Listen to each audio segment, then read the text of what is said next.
శ్రీమాత్రే నమః. నమో ఆండాళ్ళ కృష్ణ వాసుదేవాయ నమో నమః. అందరికీ నమస్కారం అండి. ఈరోజు మళ్ళీ మీ ముందుకి మరో మంచి వీడియోతో వచ్చేసాను. ఎల్లుండి శుక్రవారము 23వ తారీఖున ఏకాదశి వచ్చిందండి. ఈ ఏకాదశి చాలా ముఖ్యమైన ఏకాదశి. జ్యేష్ఠ మాసంలో వచ్చే శుక్లపక్షమిలో వచ్చే ఏకాదశి పేరు అపర ఏకాదశి అని పిలుస్తారు. ఇది ఈ నెలలో ఎల్లుండి 23 మే శుక్రవారం రోజు వచ్చింది. సహజంగా చాలామంది ఏకాదశి వ్రతాలు చేస్తూ ఉంటారు ప్రతి నెలలో కూడా, కానీ ఇది కొంచెం ముఖ్యమైన ఏకాదశి అని నేను ఈ వీడియోని చేస్తున్నాను. అసలు అపర ఏకాదశి అంటే ఏంటి, ఈ అపర ఏకాదశి వ్రతం చేస్తే వచ్చే ఫలితాలు ఏంటి అన్నది ఈరోజు మనం తెలుసుకుందాము. పూర్వకాలంలో యుధిష్ఠరుడు ఆ వాసుదేవుణ్ణి ఇలా అడిగారనమాట.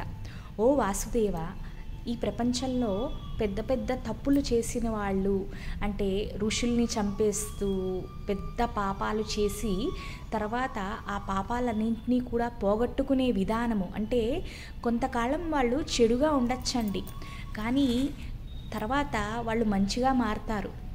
మంచిగా మారి ఒక ధర్మ మార్గంలోకి వెళ్ళిపోతూ ఉంటారు.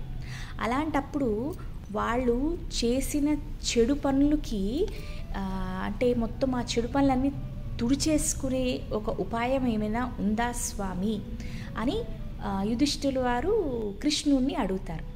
వాసుదేవుడు, నాయనా యుధిష్ఠిరా, నువ్వు అడిగిన ప్రశ్న చాలా మంచిది.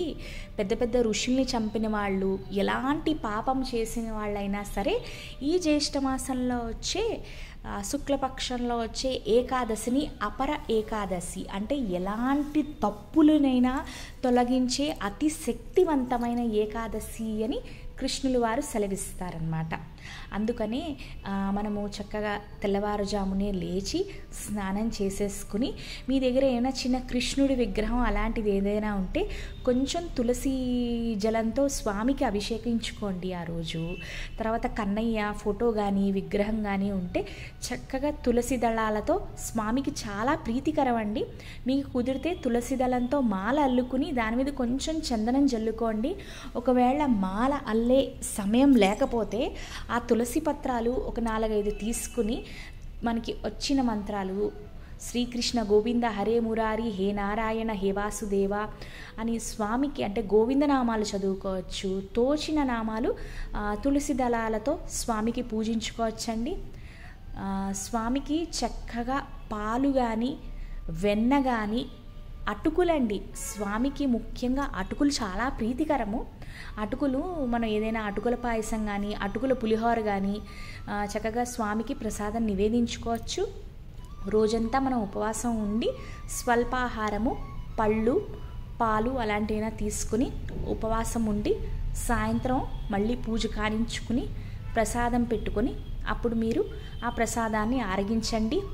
మీ ఉపవాసంతోనే ఎలాంటి తప్పులు ఏం చేసినా సరే ఈ ఏకాదశి తొలగించే శక్తి ఉందండి. సాక్షాత్తు ఆ వాసుదేవుడే యుధిష్ఠిరుల వారికి చెప్పినప్పుడు స్వామి మాట మనందరం వినడంలో తప్పు లేదు కాబట్టి నాకు ఈ వీడియో చేయాలనిపించింది. ఎప్పుడైనా మనము జీవితంలో అయ్యో నేను ఎందుకు ఇంత తప్పు చేశాను అని ఎలాంటి భావన ఉన్నవాళ్ళైనా సరే, లేదు తెలియకుండా అనుకోకుండా కూడా మన అజ్ఞానంతో కూడా తప్పులు అయిపోతూ ఉంటాయండి. ఇలాంటి వాటి నుంచి, అంటే ఇది చేసేస్తే తప్పులు పోతాయని కాదు, ఒక చిన్న నమ్మకం అన్నమాట. ఆ దేవుడి కాళ్ళు పట్టుకున్నాము, స్వామి మేము చేసిన పాపాలని కొంచెం తగ్గించండి, మా మీద కరుణని చూపించండి అని. ఆ వాసుదేవుడు ఆపద్బాంధవుడు మనందరినీ కూడా రక్షిస్తారు. ఈ అపర ఏకాదశికి యథావిధంగా ప్రతి ఏకాదశికి మనం పూజ ఎలా అయితే చేసుకుంటామో ఆ కన్నయ్యని అలాగే పూజించుకుని చక్కగా మనలో కొన్ని పాపాలనైనా తగ్గించుకుందాము. మంచిగా ఇకపైన మంచి ఆలోచనలండి, మనం ఏమీ చేయక్కర్లేదు. మంచి బుద్ధితో ఉంటే మంచి పనులు ఆటోమేటిక్గా వస్తాయి. కాబట్టి ఈ అపర ఏకాదశి చాలా ముఖ్యమైనదని మీకు చెప్పడానికి ఈ వీడియో చేశాను. ఇంకొక విషయం అండి, రేపు 22 మే హనుమాన్ జయంతి అండి. అంటే ఈరోజు హనుమంతుల వారు పుట్టినరోజు. అంటే సంవత్సరంలో 2 హనుమత్ జయంతిలు వస్తాయండి. ఆల్రెడీ ఒకటి అయిపోయింది ఏప్రిల్ 12వ తారీఖున. ఆ రోజు ఏంటి అంటే హనుమంతులు వారు సీతమ్మ జాడని కనిపెట్టిన రోజు. ఇది విని రాములు వారు హనుమంతులు తాలూకా విజయాన్ని జరుపుతారండి. ఈరోజు విజయ వేడుకలు ఉంటాయి కాబట్టి అది ఒక హనుమాన్ జయంతి. ఈ రెండో హనుమాన్ జయంతి ఏంటంటే స్వామివారు పుట్టిన రోజు అనమాట. మీకు కుదిరితే రేపు కూడా చక్కగా స్వామిని ఆకు పూజ చేసుకోవచ్చు, ఎర్ర పువ్వులు దండ వేసుకోవచ్చు. రేపు చక్కగా మామిడి పళ్ళు అంటే స్వామికి చాలా ఇష్టం. మామిడి పళ్ళు నైవేద్యంకి ఇది నివేదించుకోండి. శనగలు, అప్పాలు, గారెలు మన శక్తి కొరకండి. చక్కగా స్వామికి హనుమాన్ జయంతి రేపు చక్కగా చేసుకుని శుక్రవారం రోజు ఈ అపర ఏకాదశి, అలాగే శుక్రవారం రోజు మన బంగారు లలితమ్మ రోజు కాబట్టి కూడా చక్కగా ఈ 2 రోజులు మీరందరూ మనస్ఫూర్తిగా కనీసం 10 నిమిషాలైనా మనందరం పూజ చేసుకుందామండి. మీ అందరికీ ఈ వీడియో నచ్చింది అని అనుకుంటే ఒక లైక్ చేయండి, కొత్త వాళ్ళు సబ్స్క్రైబ్ చేసుకోండి. శ్రీమాత్రే నమః. సర్వం శ్రీ కృష్ణార్పణమస్తు. Thank you so much.